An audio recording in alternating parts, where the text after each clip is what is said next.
People ask me quite frequently what my passion is for leadership. Why is it that I dedicate so much of my energy and life force to working with leaders or training people to become leaders? The story goes back to when I was a teenager. I experienced a traumatic event and I became an angry, sullen teenager. I was lost, hanging out with the round crowd, getting into trouble, and barely graduating high school. It was in the early 70s in Boulder, Colorado, during a time of make love, not war. Everybody was flashing the peace symbols and we all had puka bead necklaces and long hair. The newsreels on TV showed images of the last refugees being taken out of Vietnam, leaving hordes of people behind. I had good friends, older brothers who came back from the war with PTSD, just totally different. Everybody I knew was protesting some injustice, trying to escape from society and lost generally in a haze of drugs. Everybody was trying to disentangle themselves from the mess. So I was in the wrong place at the wrong time, and I made some bad choices. It ended up with me being pulled through the window of a car and forced on the ground with 6 police officers and loaded weapons at the back of my head. The judge looked at me and said, "Son, you look like a good kid. So I'm going to make a recommendation. Leave Colorado for a time." He leaned down and he said, "I recommend the military, and don't come back for a while. And if you do, we won't come looking for you."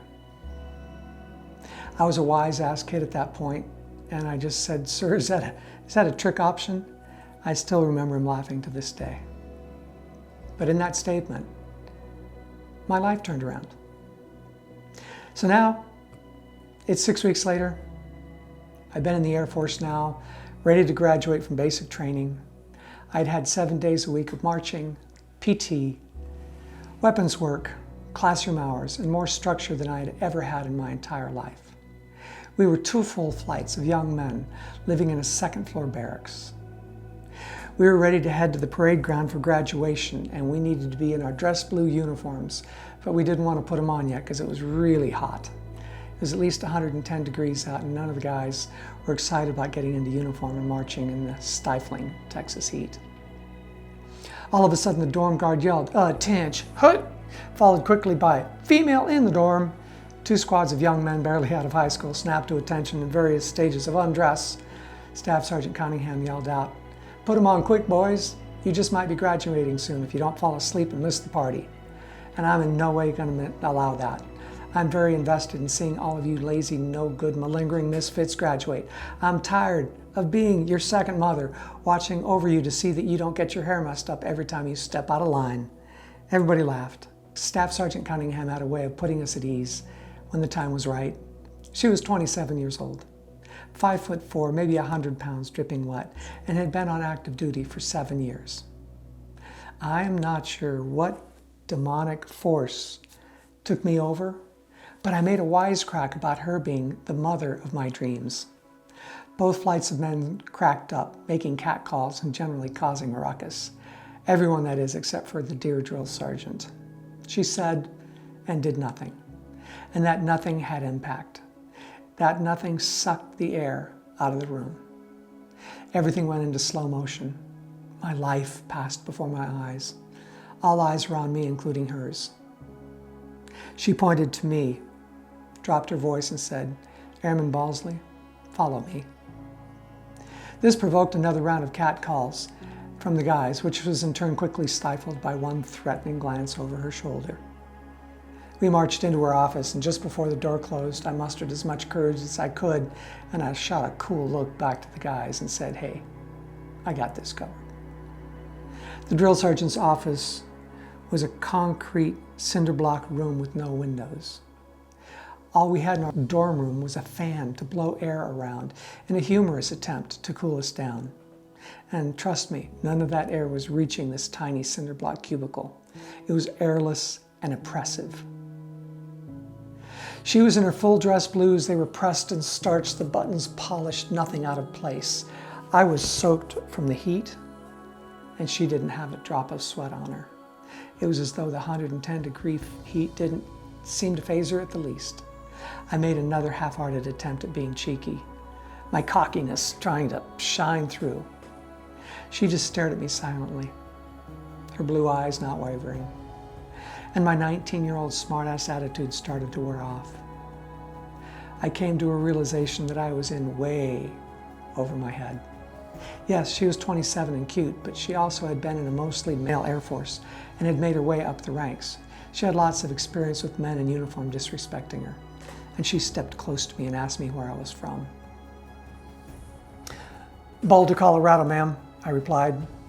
Her mood started to change. She leaned into me and she said, "Do you mean to tell me, Airman Balsley, that you came all the way from Boulder, Colorado just to piss me off and disrespect me? Did you?" "No, ma'am," I replied. She stood inches away, her face getting redder by the second. Her pupils turned small and beady and piercing, and like a predator, she pierced me to my very core.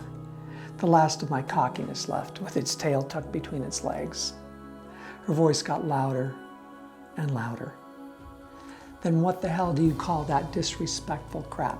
Flecks of spittle hit my shirt. Her words froze me in my boots. I couldn't move.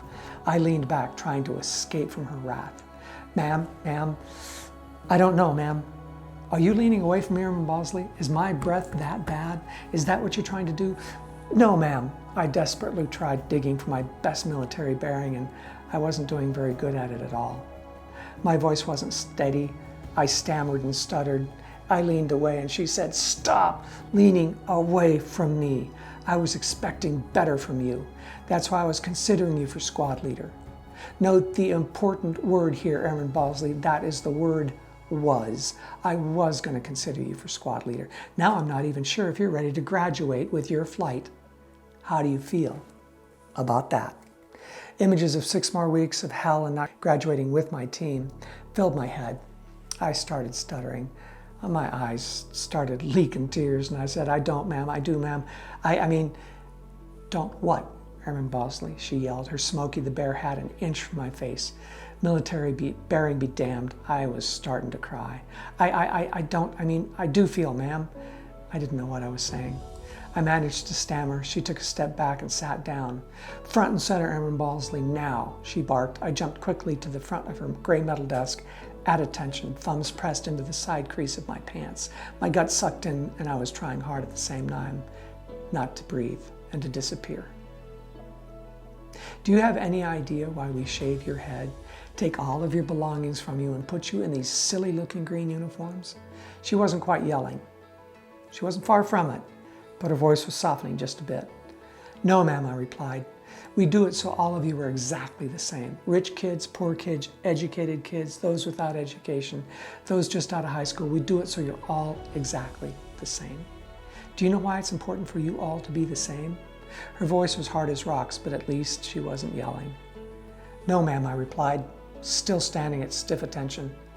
"We do it, Airman Balsley, so that you have a once-in-a-lifetime opportunity, a rare chance to make yourself into anything that you want. Nobody knows your history here.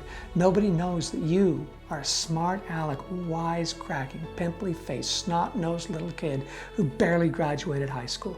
You can leave basic training and be a leader by the time you hit your first duty station." She stared at me with her piercing, steely eyes for a long time. "How well do you think you were leading out there, Airman Balsley?" she asked quietly. "Ma'am, I'm not sure I understand the question." She repeated it. "How well do you think you were leading?" I replied, "I wasn't." She shook her head and said, "No, you were leading quite powerfully." "I was?" She said, "You were, Airman Balsley. Every man out there was looking to you for leadership. When you started in with your disrespect, every man in the dormitory followed." "I'm sorry, ma'am." She snapped at me, "I don't give a rat's ass if you're sorry or not. When today is over, you will leave and I will start another 6-week babysitting gig with the next group of recruits. I won't think of you again, Airman Balsley, so I really don't care if you're sorry or not. I only care that you learn that you are always leading." She repeated the sentence. "You are always leading. You're either leading people on a good journey or you're leading people on a bad journey. That, Airman Bosley, was a bad journey. You led the men into disrespecting me. When you're wearing a United States Air Force uniform, when you are serving in the military, it is impossible not to lead. Based on the leadership qualities I saw today, I'm disappointed in you. Get out of my sight, Airman Bosley. You are dismissed. The dressing down was over. With a quick about face, I turned and left the office. We haven't been in touch since then, and yet her words have never left me. In fact, it was one of those pivotal turning points in my life, and it impacted everything to follow. You're always leading, 24 hours a day, 7 days a week. You're either leading in a way that serves you, or you're leading in a way that doesn't. Thank you. I hope you enjoyed this video in the High Impact Relationship series. And if you did, hit the subscribe button and know there's more just like this coming. Thank you very much.